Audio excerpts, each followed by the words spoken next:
The family meeting took place on a gray evening, when the old house seemed to sigh along with the wind outside. The walls, once warm with laughter and noise, now felt heavy and tired, like they had heard too many secrets. The children sat around the large wooden table they had grown up with, speaking in low but firm voices. Papers were spread out before them: bills, estimates, real estate offers. Everything looked official, organized, final. Only their mother sat apart, near the window, her thin hands folded in her lap, her eyes fixed on the fading light outside. They spoke about practicality, about how times had changed, about how the house was too big, too old, too expensive to maintain, about how she was old now and needed proper care. The word sounded polite, almost kind, but it cut deeper than any harsh insult. Someone finally said it out loud. They would sell the house, and she would go to a nursing home. A good one, they added quickly, as if that softened the blow. The mother did not interrupt. She did not cry or raise her voice. When they finished, she turned slowly from the window and looked at each of them, one by one, as if memorizing their faces. For a moment, it seemed she might argue, but instead she nodded faintly. She said she understood. She said she was tired. She asked only for a few days to gather her belongings and spend one last night in her room. Her calm acceptance unsettled them more than anger would have. Still, they agreed, relieved that there would be no drama. That night, the house was unusually quiet. The mother walked through the rooms with slow, careful steps. Each corner held a memory. A pencil mark on the wall measuring a child's height, a cracked plate glued back together because there was no money for a new one, a worn sofa where she had slept sitting up during nights of worry.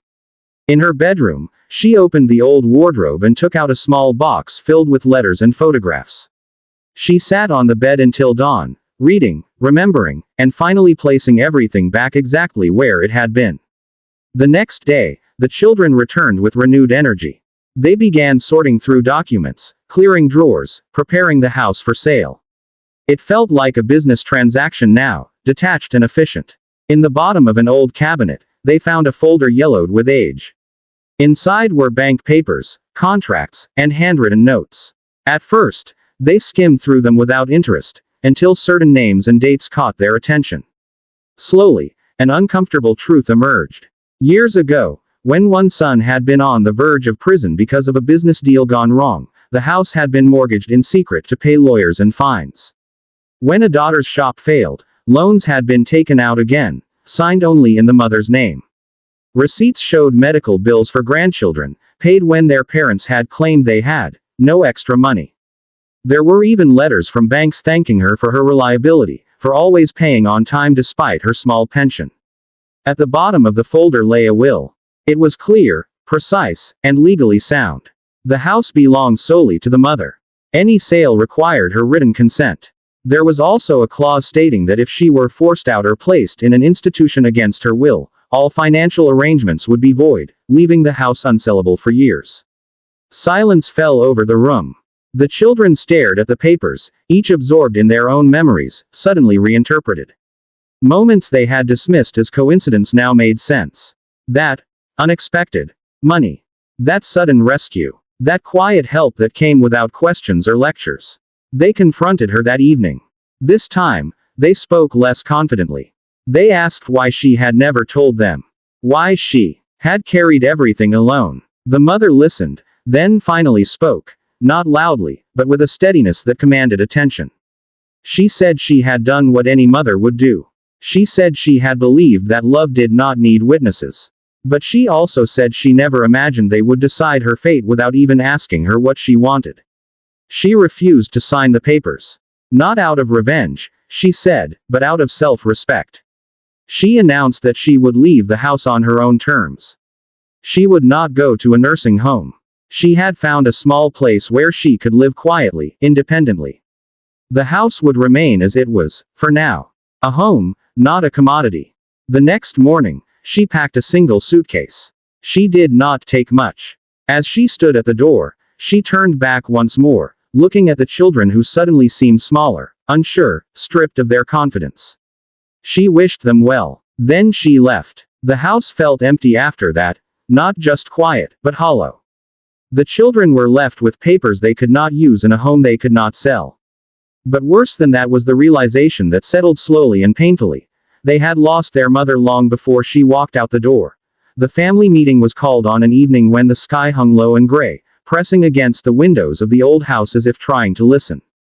This house had seen decades of life, joy, arguments, illness, celebrations, grief, but tonight it felt like a stranger in its own walls.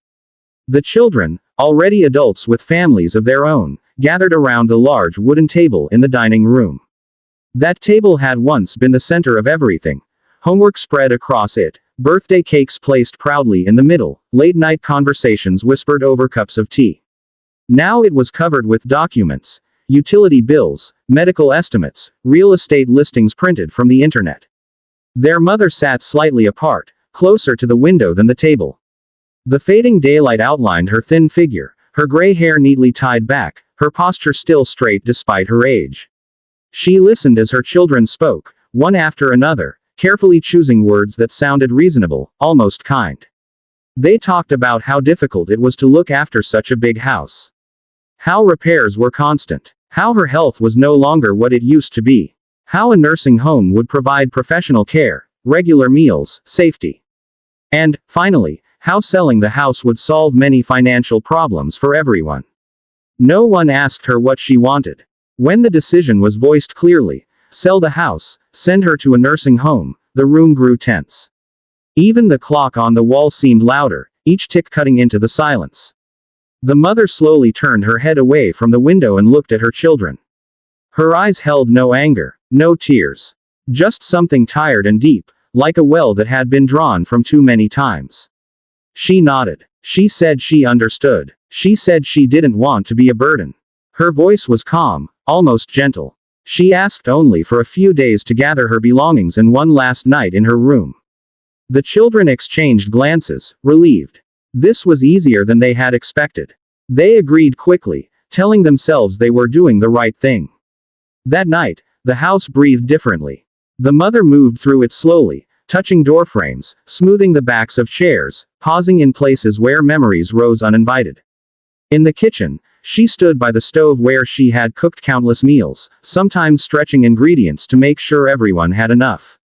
In the living room, she ran her fingers over the worn armrest of the sofa where she had slept upright during nights when worry refused to let her rest.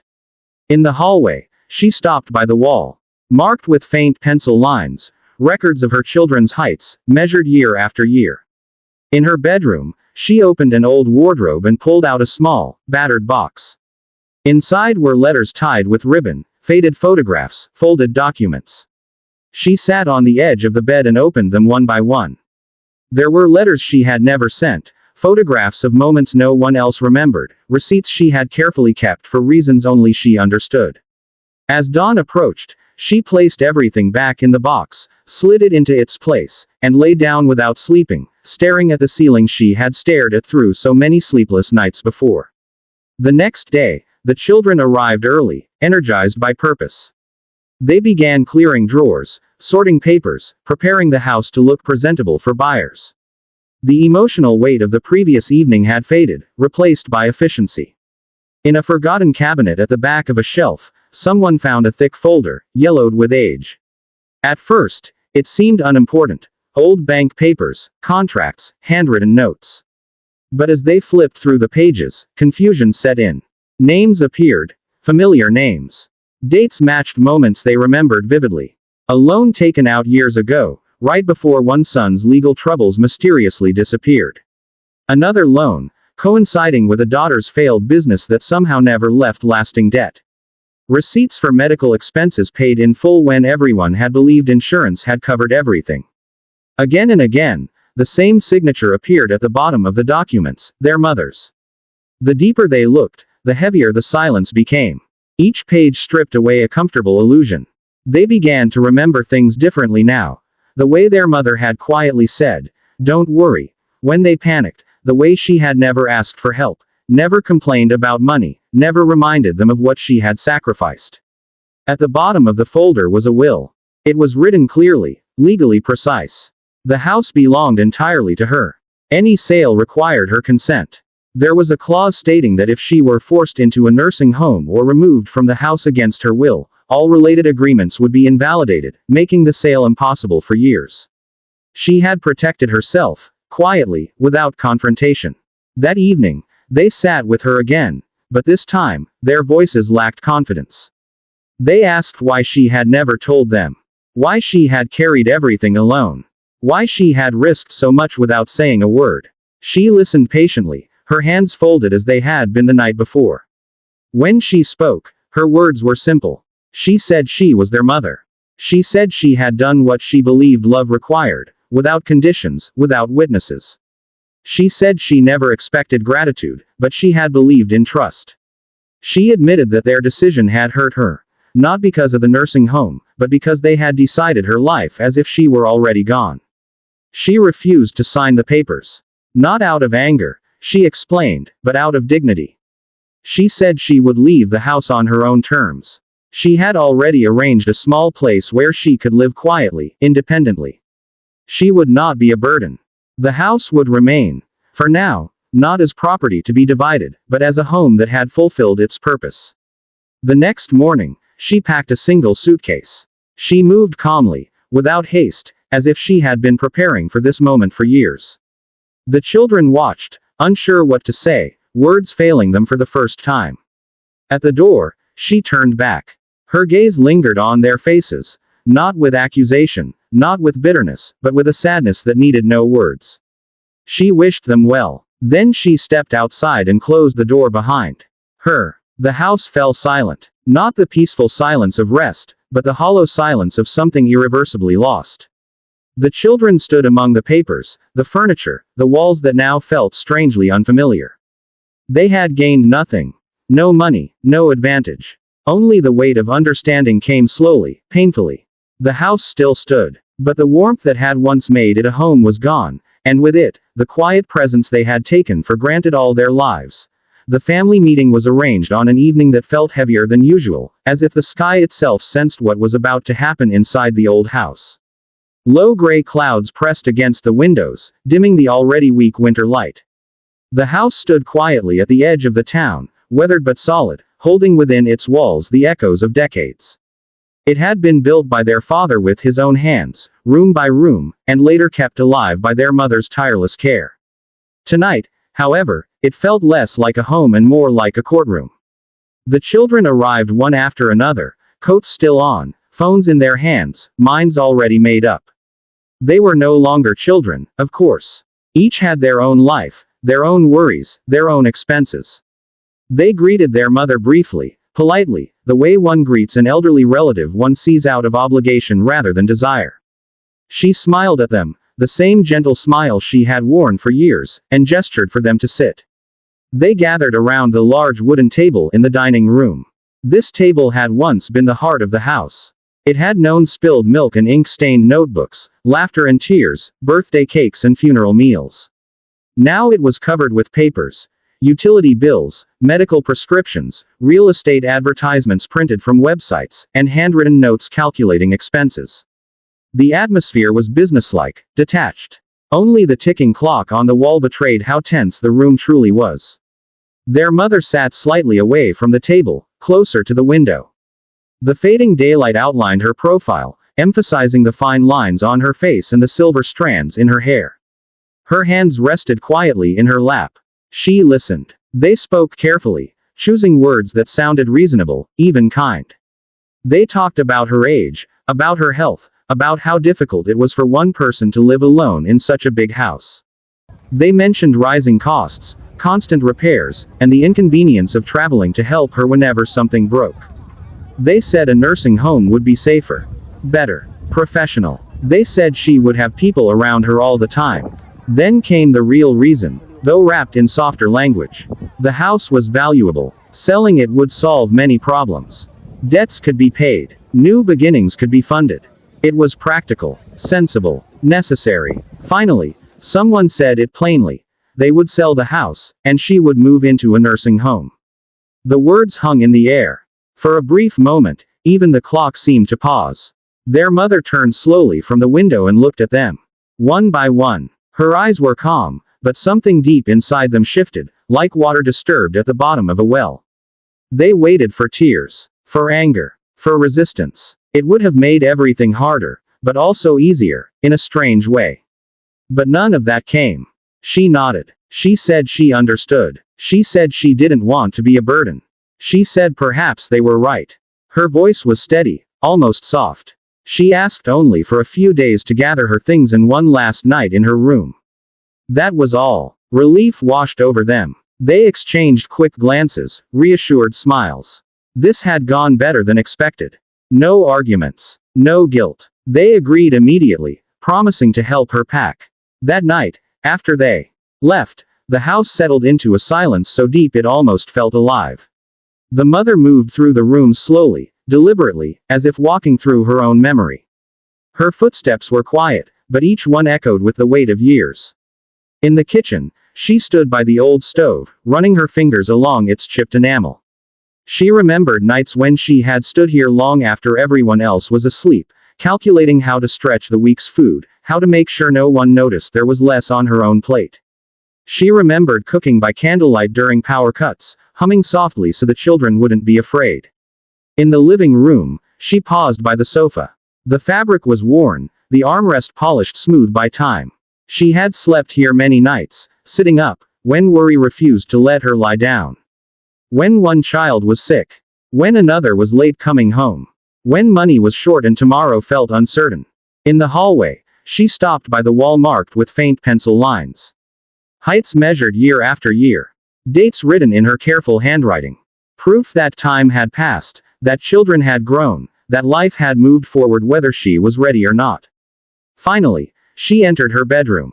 This room had been her refuge and her prison, her place of rest and her place of quiet suffering. She opened the wardrobe and reached for a small, battered box hidden behind folded blankets. Inside were letters tied with faded ribbon, photographs yellowed at the edges, and documents she had kept long after their usefulness had ended. She sat on the edge of the bed and opened the box. One by one, memories spilled out. A letter she had written to her husband after his death but never sent. Photographs of her children smiling, moments they themselves no longer remembered. Receipts, contracts, bank papers, proof of sacrifices made silently, without witnesses. She did not cry. Tears had been spent long ago. Instead, she sat there until the sky outside began to lighten, then carefully placed everything back in the box and slid it into its hiding place. When she lay down, sleep did not come. She stared at the ceiling, listening to the house breathe, wondering when it had stopped being her home. The next morning, the children returned early, full of purpose. The emotional weight of the previous night had faded, replaced by efficiency. They opened drawers, cleared shelves, sorted papers. The house was no longer a place of memories but an asset to be prepared for sale. In the back of a cabinet, hidden behind old manuals and forgotten objects, they found a thick folder. The paper was yellowed, the edges worn. At first, it seemed unimportant. Old documents, boring paperwork. But as they flipped through it, confusion crept in. There were bank loans dated years back. Contracts bearing their mother's signature. Receipts with familiar names and dates. Slowly, painfully, patterns emerged. A large loan taken out shortly before one son's legal troubles disappeared without explanation. Another loan matching the exact time a daughter's business collapsed, yet somehow left no lasting debt. Medical bills for grandchildren, paid in full when everyone had believed insurance or savings had covered them. Again and again, the same signature appeared. Always her name. Always a loan. The room grew quiet. No one spoke. Each page forced them to remember moments they had dismissed or misunderstood. That unexpected help. That sudden relief. That calm voice saying, "Don't worry, it's taken care of." At the bottom of the folder lay a will. It was clear, legally sound, written years earlier. The house belonged entirely to their mother. Any sale required her written consent. There was also a clause that chilled them. If she were forced from the house or placed in an institution against her will, all related agreements would become invalid, freezing any sale for years. She had protected herself. Quietly. Without confrontation. That evening, they sat with her again. But this time, the confidence was gone. Their voices were lower. Their questions uncertain. They asked why she had never told them. Why she had carried everything alone. Why she had risked so much without saying a word. She listened, her expression unreadable. When she finally spoke, her voice was calm but firm. She said she was their mother. She said love, to her, had never been a transaction. She had done what she believed was right, without expecting repayment or gratitude. But she admitted that their decision had hurt her deeply, not because of the nursing home, but because they had decided her fate without seeing her as a person. She said she would not sign the papers. Not out of revenge, but out of dignity. She would leave the house on her own terms. She had already arranged a small place to live quietly, independently. She would not be a burden. The house would remain, for now, not as something to be sold, but as a place that had already given everything it could. The next morning, she packed a single suitcase. She did not rush. She did not take much. Just essentials. At the door, she turned back. She looked at her children standing awkwardly, unsure, stripped of certainty. She wished them well. Then she left. The door closed softly behind her, but the sound echoed through the house like a final verdict. The children stood in silence, surrounded by walls that suddenly felt cold and unfamiliar. The papers lay useless on the table. The house remained, unsold, unchanged. Only now did understanding begin to settle, slow and heavy. They had not lost a house. They had lost something far more precious, something they had taken for granted for so long that they hadn't noticed when it slipped away.